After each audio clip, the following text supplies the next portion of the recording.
Buongiorno a tutti. Good morning everybody. I point out that unless there's any objections, the proceedings of today's meeting will be made public through closed-circuit audiovisual systems, and there will be live streaming on the Chamber of Deputies web TV. Let me remind you that today's meeting is going to be an open hearing and therefore open to participation of the members of the committee that will take part in the meeting remotely. And last but not least, the proceedings can continue in a closed session upon request of the person to be heard and upon request of the commissioners. And in that case, the remote participation and the web TV live streaming will be suspended. The agenda provides for the hearing of the UN Special Rapporteur on Violence Against Women, Dr. Reem Alsalem. During the whole hearing, simultaneous interpreting will be available if needed. On behalf of all commissioners, let me extend a warm welcome to Dr. Alsalem. I'd like to thank her for her willingness to give her personal contribution to the committee's works. Today's hearing in particular aims at providing input to the working group focused on the implementation of Katabia reform with special reference to the issue of secondary victimization. I'd like to remind you that Dr. Alsalem, within the framework of her mandate back in 2023, submitted to the UN Human Rights Council, submitted a report on custody violence against women and violence against children. This report examines in great depth how violence against women may have a negative impact also during the proceedings devoted to child custody, when women are often unfairly accused of turning their children against their father, and this behavior is referred to as parental alienation. The report studies the misuse of this term and the creation of similar pseudo-concepts within the framework of family law proceedings, through which violent and abusive individuals keep on with their continuous abuse and coercion in an attempt to undermine and discredit the allegations of domestic violence. And sometimes they even manage to obtain the custody of their children despite obvious evidence of a history of domestic and/or sexual abuse. This is also due to the lack of training and to gender bias on the part of institutional actors and law institutions. I'd like to thank Dr. Alsalem for her precious contribution that I'm sure she will be able to give to the committee, the works of the committee. Dr. Alsalem, you have the floor.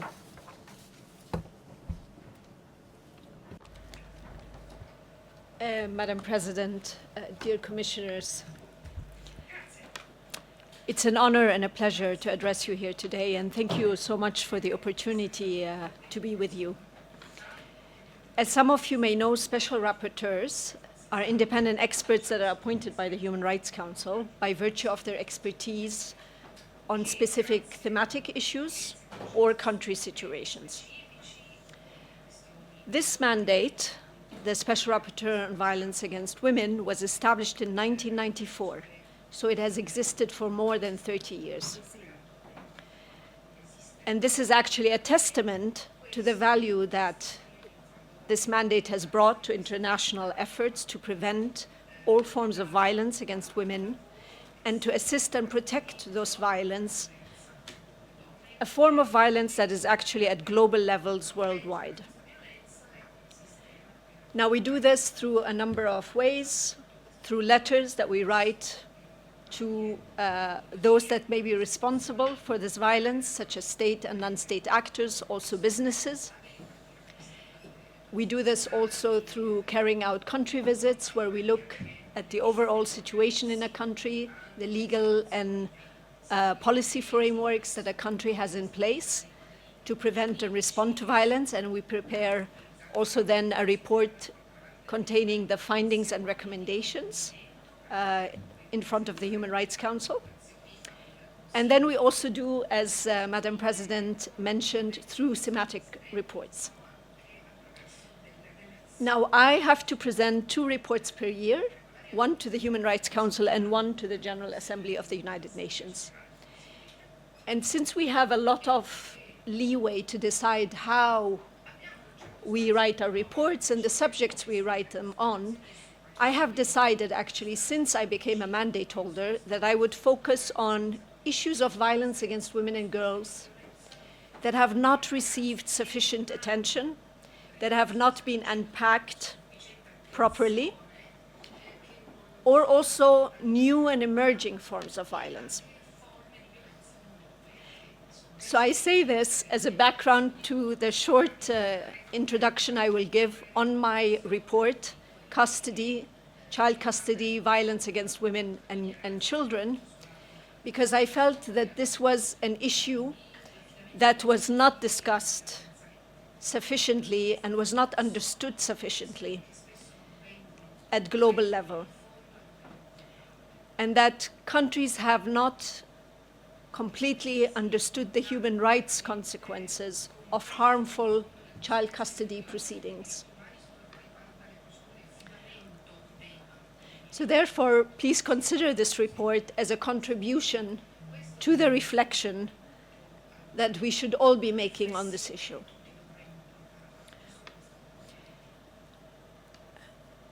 So this report sheds light on the tendency of family courts to dismiss the history of domestic violence and abuse in custody cases, especially where mothers or children have brought forward credible allegations of domestic abuse, including credible allegations of having suffered coercive control, physical or sexual abuse.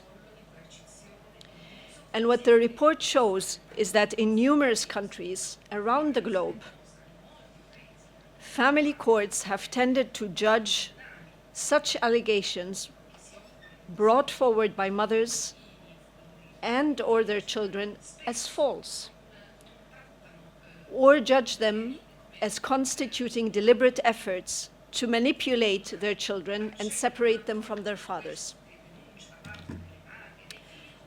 As Madam President said, these mothers are often accused, therefore, of engaging in something called parental alienation, a concept called parental alienation.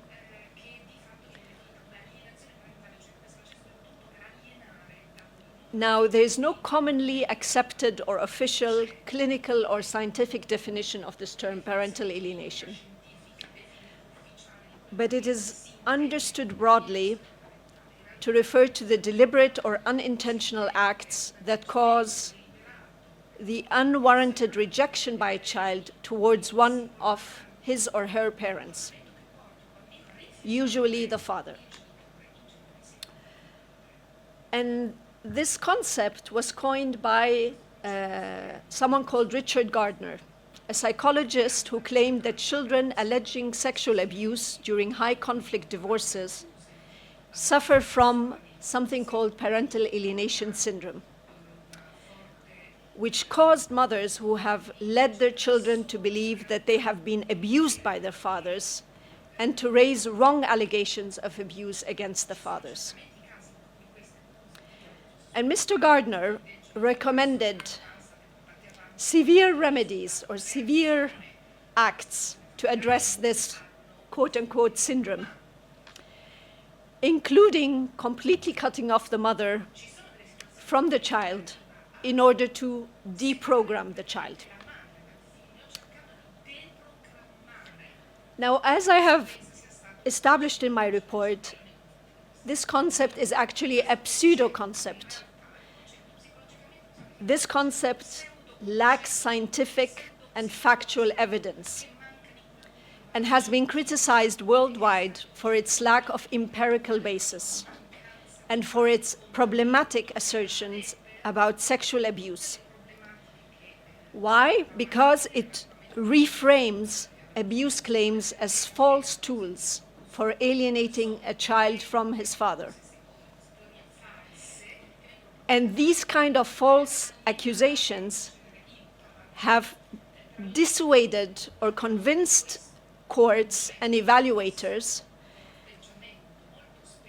that this kind of abuse, sexual, physical abuse, coercive control, has actually not occurred, that it's an imagination, that these are lies, that they are manufactured.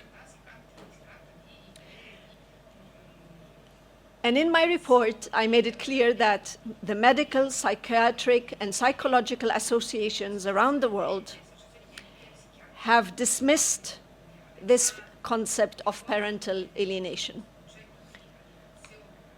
And it was removed from the international classification of diseases by the World Health Organization. Now, despite the fact that the World Health Organization was very clear that the parental alienation syndrome does not exist, it still is being applied, unfortunately, in many jurisdictions around the world. And many family court systems actually use it.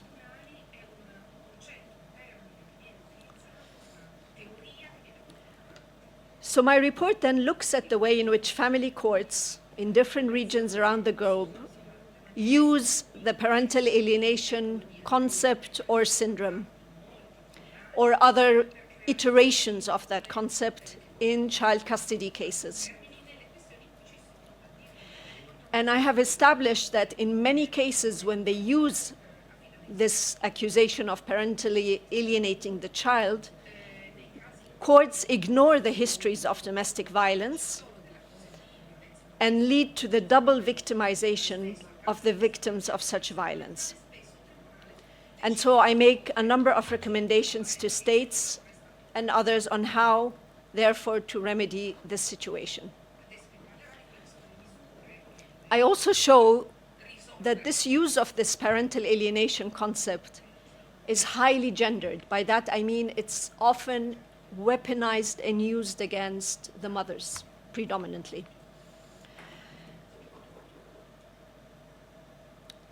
And the issue is that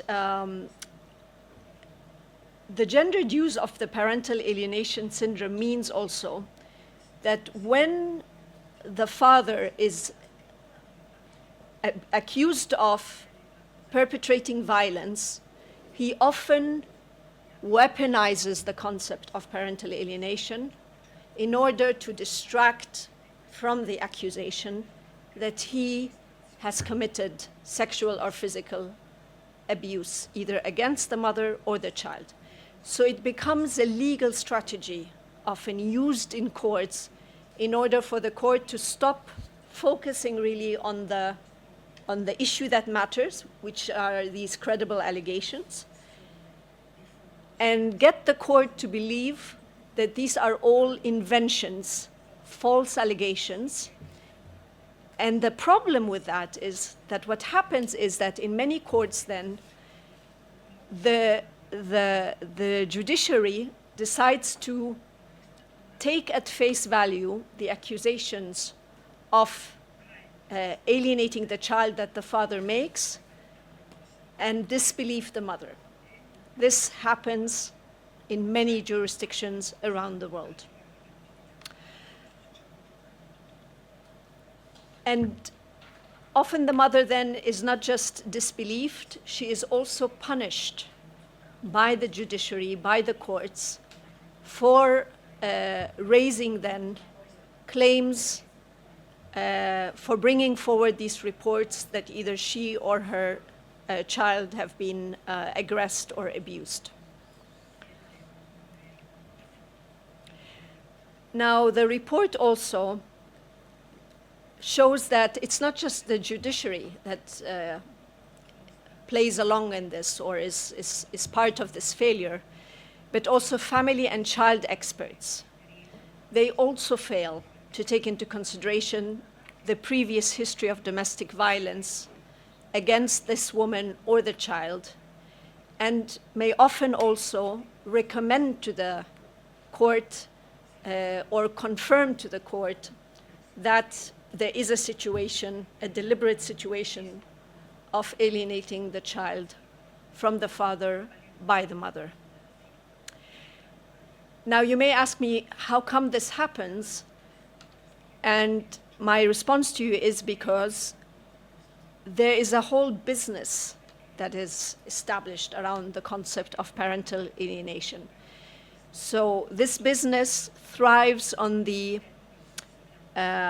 assertion that parental alienation is not a pseudo concept, it is real. And therefore, a lot of training modules have been created to confirm that actually parental alienation is a thing, is something that exists. And there are many trainers that train on this. They will train child protection experts, they will train the judiciary, they will train lawyers. And so it is also very lucrative to be engaged in this business. And it is really also regretful that a number of academic journals also then publish articles that seek to confirm parental alienation as a concept. Now, the grave consequences are not only relevant for the mother, but also for the child. Because as my report shows, often decisions by courts, family courts on child custody matters are taken without considering the views of the child itself. So we know that the child has a right to have his or her views being heard, but what happens is that the child is often marginalized. So in the cases where the child is a victim of physical or sexual abuse, the child is not listened to, and the views of the child are not taken into consideration. Now, to conclude on this issue, I have, of course, made a number of recommendations in the report that I hope you can go through also in more details and we can discuss here. But I firmly believe that it is the duty of the state to put an end to this weaponization of parental alienation accusations, to stop having it being used in courts to be weaponized against mothers and children. So it has to improve the access of women and children to victim-centered justice. The state has to make sure that its judiciary, its justice system, but all other relevant entities and ministries leave aside these unconfirmed and unfounded pseudo-frameworks that are really sexist and at times also misogynistic at their core. States have to also monitor how parental alienation allegations are used today and to collect data on the use of this issue and on the situation of victims and children. And I also think there is a lot to be done with regards to the application of the Hague Abduction Convention as well, because the Hague Abduction Convention, of course, deals with the abduction of children by one of the parents.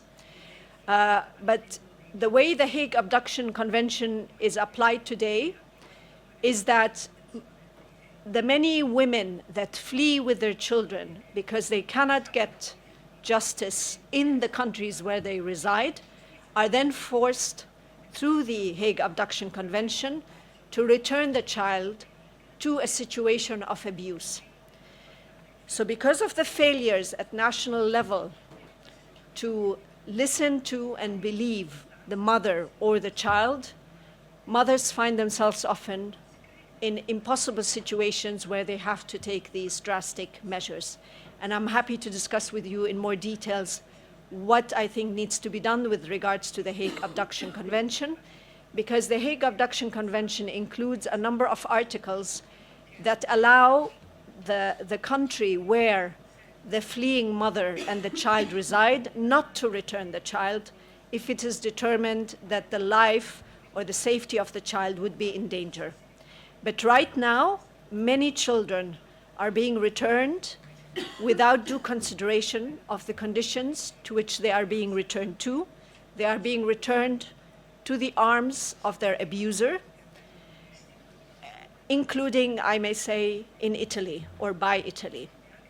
So this is something we can certainly also discuss. So I will stop here, and I'm happy to take also any questions and engage in our conversation. Thank you, Madam President.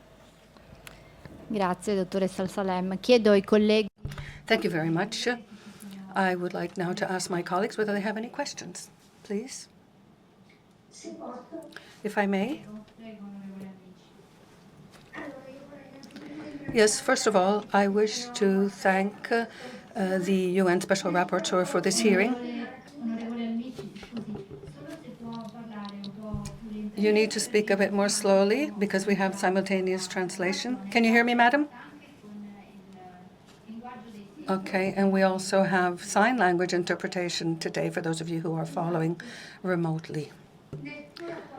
Now, in your report, you pointed out that in Italy, we have a certain number of cases of secondary victimization in connection with custody of children, especially with regard to migrant women or victims of trafficking. The Cartabia reform has introduced some novelties, even in the civil process, custody and listening to the minor and protecting victims of violence, for example. So my question is this: to what extent do you think that the provisions in the reform are sufficient and are able to reverse this trend then? And I also have another question. What gaps do you think still exist? And what urgent measures would you recommend to the Italian Parliament so as to avoid seeing women who report violence are then victims of secondary victimization through the judicial system, the justice system? Thank you very much. And now Senator Valente has the floor. First of all, I wish to thank you, Madam. Thank you for coming today, for coming to Italy, and for coming to this parliamentary inquiry committee. Now, in the previous committee, as well as in this committee, we've been carrying out an investigation, an inquiry on this very subject. And we call it secondary victimization because we think that when children are taken away from mothers, in our courtrooms, especially in civil proceedings, we think that this is one of the most serious forms of secondary victimization and therefore of violence which is perpetrated by the state itself against women. This is what we are seeing in our justice system. Now, this is my question. Of course, we are continuing with our inquiry. And, okay, with the reform, we've tried, of course, to reform the civil process, and something has been done, but not everything. But I'm not going to discuss that. I have a question instead, a question on your report. Now, the report was drawn up on the basis of which countries, which of the larger countries? How many countries have you considered? How many cases are part of your inquiry and survey? So this is a quantitative interest that I have to see how representative it is, because just to put it simply, we've verified every single thing that you've pointed out. We've seen this in Italy, and we've tried to put in place a reform, and we're now trying to determine to what extent it works and how, to what extent it resolves the problem. Over to you, Madam. Yes, thank you very much for these important questions. So I must confess I'm not aware of the details of this latest measure put in place on behalf of migrant women. However, what I can say in general is that there's a number of barriers facing migrant women, and so they have to be addressed as a package. One is, of course, the precarious legal status that she may have in a country. And in a number of countries, including in Europe, if a woman that came to, let's say, a country based on the legal residence of her spouse and then faces domestic violence by the spouse, yet she has no way of obtaining a separate legal residence in her own right, that traps the woman in a situation of victimization. So again, I don't know what the situation is for Italy, if you have addressed this, but this is one of the barriers, which means that women will feel very disempowered to come forward and report, or to be able really to also deal with accusations by their male partners. Because also they are scared then that they might be deported and never be able to see their children again. Another barrier is, of course, the language issue. So many migrant women are not conversant with the language of the country where they live, or do not have it at the level that is required to engage in court proceedings. They may not have access to free or low-cost legal aid. This is a big problem because, as I said, in child custody cases, parental alienation, but also other things are weaponized, which means that also you try to drag out the legal process, and migrant women often will not have the same access to the same financial resources as the national of the country who is their partner or former partner. So this is what I would say there. Now, on which basis, let me maybe tell you a little bit on how we actually do our reports. So what matters more than the quantitative is really the qualitative. But I can tell you that even for this report, I received, I think when I put out a call for input, asking for information, I received over 1,000 pieces of written submissions. Many of them from individual mothers from all over the world that had been harmed by child custody proceedings, particularly parental alienation. But in addition to that, I have received also a lot of contributions from states, from civil society, from women organizations, from organizations that work with victims. So I also, verify that separately. I triangulate that information, and I also hold expert consultations. So I hold consultations with representative groups that represent these actors that have provided this information. And then, of course, I have and do receive information from regional and international human rights mechanisms working on ending discrimination and violence against women. And here, perhaps, let me just say that it's not just my mandate or I that had concerns about the way parental alienation is used. If you review decisions by the CEDAW committee, the committee overseeing the implementation of the Convention on the Elimination of All Forms of Discrimination Against Women, that Italy is party to, they have spoken about this. They have spoken also about the gender bias in justice systems, on domestic violence, the Grevio that monitors the implementation of the Istanbul Convention in its report on Italy has spoken to this.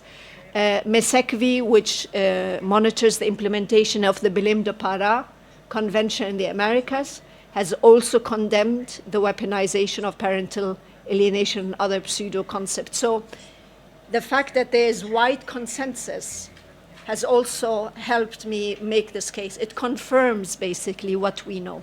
Yeah.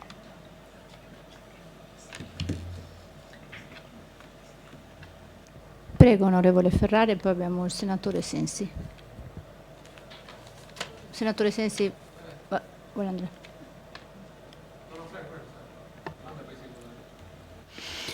Sì, grazie, buongiorno. La ringrazio anch'io per la sua chiara illustrazione. Confermo anch'io che quanto ci ha raccontato è assolutamente presente nello stesso modo anche nel nostro paese. Le chiedo se è vero che... Right, sorry. Let me tell you that whatever all you said can be confirmed because it has happened in Italy. And if the World Health Organization has in fact reported as being fraudulent concepts, this concept of parental alienation, as they said that it is a wrong concept, a false concept with no scientific evidence whatsoever. However, tribunals and courts all over the world seem to be keep using it to pass judgments against mothers. So why is it the case? Why? They decide on the lives of many people, and this is the case in many countries in the world. So why don't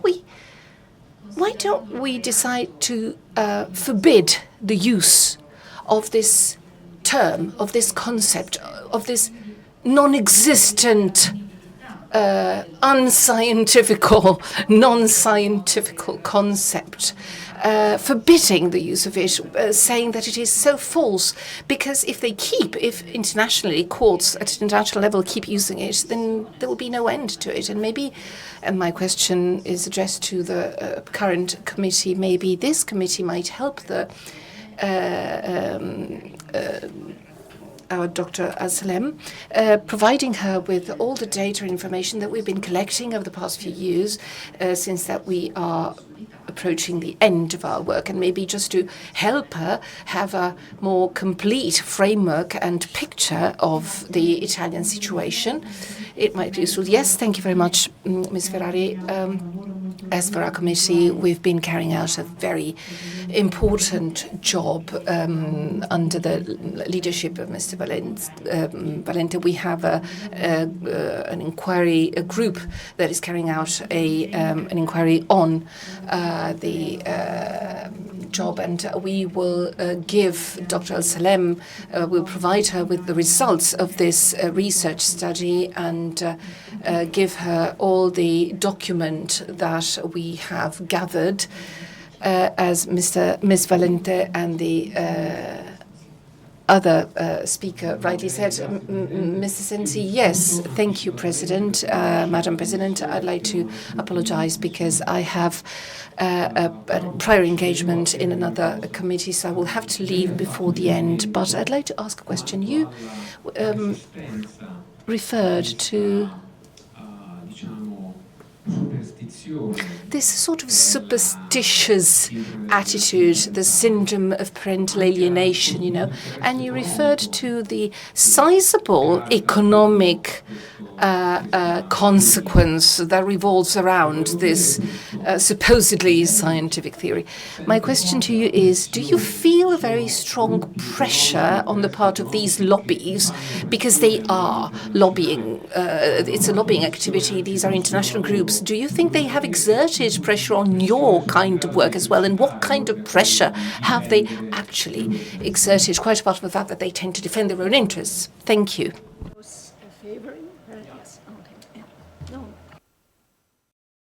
Yes. So look,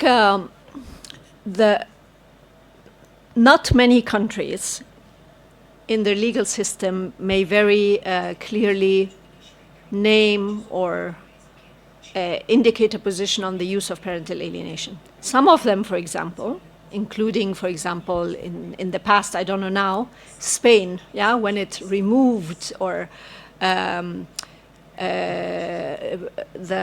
concept of parental alienation, it was still happening in the courts, which makes it much more difficult to fight, right? Because at the essence of the power of this concept is a very deeply ingrained gender bias against women, is this tendency to believe that a mother's allegation is not sincere, that she's being manipulative, right? So it relies on this concept that women are manipulative, they don't say the truth.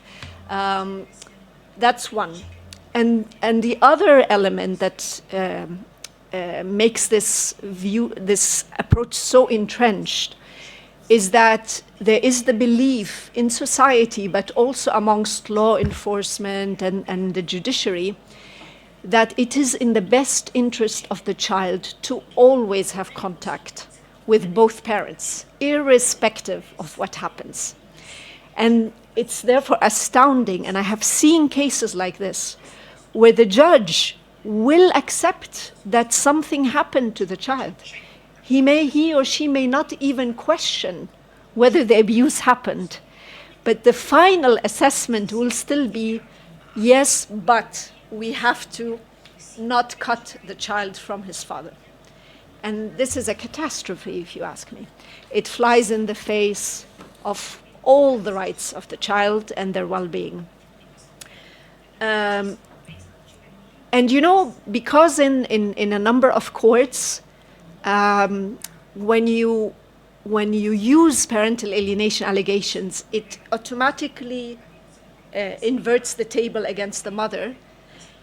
In a number of countries, the lawyers will even tell the mother in court that she should not bring up any reports of abuse that the child might have suffered, because she will automatically be accused of parentally alienating the child. So imagine the mother is in an impossible situation. On one hand, she knows the child is being abused, or she is abused, and the child, of course, suffers by extension of seeing his mother abused. But on the other hand, she's scared to raise this issue because she's scared she will lose the child. Because what also courts do is they will punish the mother, as I said. What does that mean, actually? It means even taking away from her visitation rights or shared custody. So imagine the two fires a mother is in, these difficult choices that she has to make. Now, coming to the pressures by the lobbies.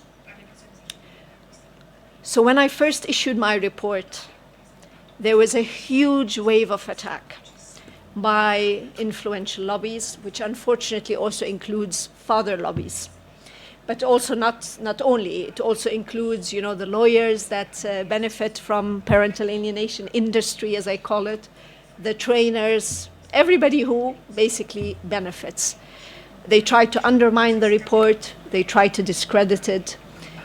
It's fine, that can happen. I'm very well aware that our reports can be controversial, especially on complex issues. Even on social media? Yes, but also they wrote letters to the Human Rights Council and to the UN. But the thing I want to mention, sir, which I think is very relevant for, I have seen that in any country that has made a very serious and sincere effort to re-examine the use of parental alienation. I'm aware of two, for example, Brazil and the UK. This lobby has tried to derail these efforts, really derail them. And so I think lawmakers, parliamentarians need to be aware of this, that you have to stand your grounds. And the best way really to also not give up is to give space to the voices of the victims, so women and children that have been at the receiving end, that have experienced the harm. And I have seen some parliaments actually do inquiries, independent inquiries. Again, the UK has actually been leading on this. The Domestic Violence Commissioner of the UK did an independent inquiry into family courts. And space was given to many women and children to say what has happened to them and how this was used against them. And I think this is a really good way to go about it. If you don't have this type of commissioner, maybe, I don't know, the child commissioner, but an independent position. Thank you. Thank you. Grazie. Io chiedo ai colleghi e colleghe, sia quelli collegati. Thank you. I'd like to ask our colleagues, those here and those connected remotely, if there are any questions. Otherwise, I'd like to avail myself of this opportunity, since we have Dr. Alsalem here with us, because she deals with the parental alienation, but not just that, she deals with a number of other subjects that deal with the women and women issues and violence-related issues, etc., that we in this committee have been dealing with. One is linked to what we just mentioned, i.e. economic-related violence. That is something that is very rarely tackled, but heavily impacts the cases of parental alienation, so that the proceedings tend to be very hard and difficult. And, this brings us to the economic violence at large. And then it brings us to another topic that you have also tackled, i.e.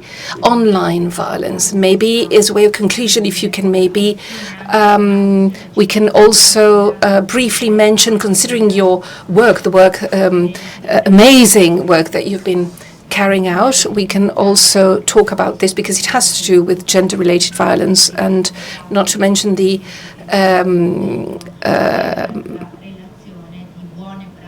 legal aspect and the comparison between good practices between different countries. Thank you, Dr. Alsalem. You have the floor. So my mandate was amongst the first actually to look specifically on online violence and violence perpetrated through digital technologies. So my predecessor did dedicated one of her reports actually to the issue of online violence. I think it was 2018 or 19.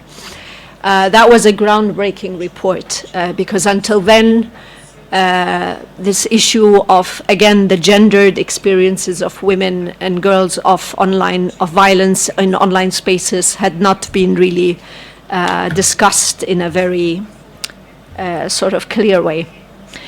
I have, of course, also continued to focus on that.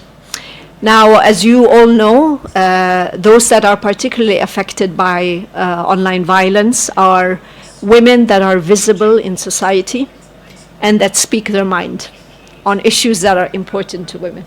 So that includes journalists, that includes women politicians, that includes human rights defenders. And the problem, of course, with online violence, it can sometimes start online, but then materialize offline. So threats online can actually lead to real violence offline, in addition to what we call character assassination, undermining the credibility of the woman in question. And then you also have, of course, women that, let's say, don't conform to the gender norms that society has for women.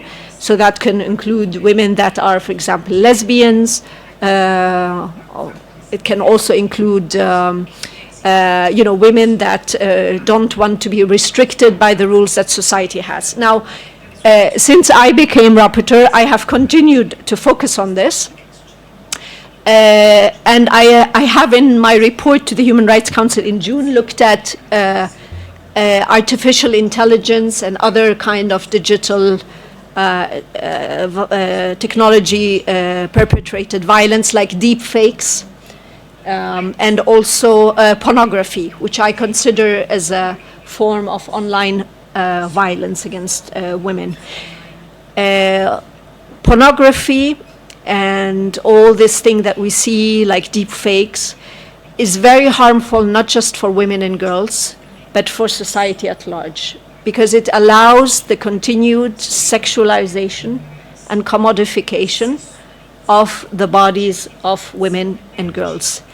And it gives the impression, or it pushes society to normalize harmful sexual action towards women and girls, whether it's buying sex from women and girls, or also buying their or also engaging with them in degrading and violent treatment, because this is what pornography does. Pornography perpetuates really violent sexual behaviors. And I worry really very much in this situation about young boys, because nowadays young boys get their sex education mainly from pornography. And pornography, which is a business model that wants to always come up with something more creative and more addictive and more alluring, is becoming more and more violent. And therefore it's not a coincidence that in a number of countries, including European countries, we have seen an incredible increase in adolescent boys becoming perpetrators of serious violence against girls. So we're talking about rape, gang rape, and it's to be expected if they get their education about sexual relationships from pornography. So this is, in my view, something that countries have to deal with. You will not be able to achieve gender equality if society believes that it's very normal to buy women, female bodies, and to solicit women and girls in sex, and to expect that they are there to please men and to just basically do that. Madam President, you were talking about OnlyFans earlier on over lunch. I'm very concerned also about these kind of platforms trying to push girls, adolescent girls, into this avenue, and giving the impression to women and girls that the only viable thing for them economically is to actually engage in prostitution, and that they have to also change their bodies, because of course porn pornifies and sexualizes women, and so that they have to physically appear and change themselves in such a way as to appeal to men. So this is an issue. I'm afraid there isn't sufficient discussion on pornography and on this kind of online violence. And the measures taken by countries, I feel, are still insufficient, in my view. Grazie. Thank you very much, Madam. If we have no further questions, I wish to thank you again for agreeing to come, Madam Reem Alsalem, UN Special Rapporteur. Thank you again for coming. Thank you on behalf of the members of our committee. Thank you very much for your hard work. I now declare the hearing closed, and I would just ask you quickly to stay a little longer for an additional meeting. Thank you.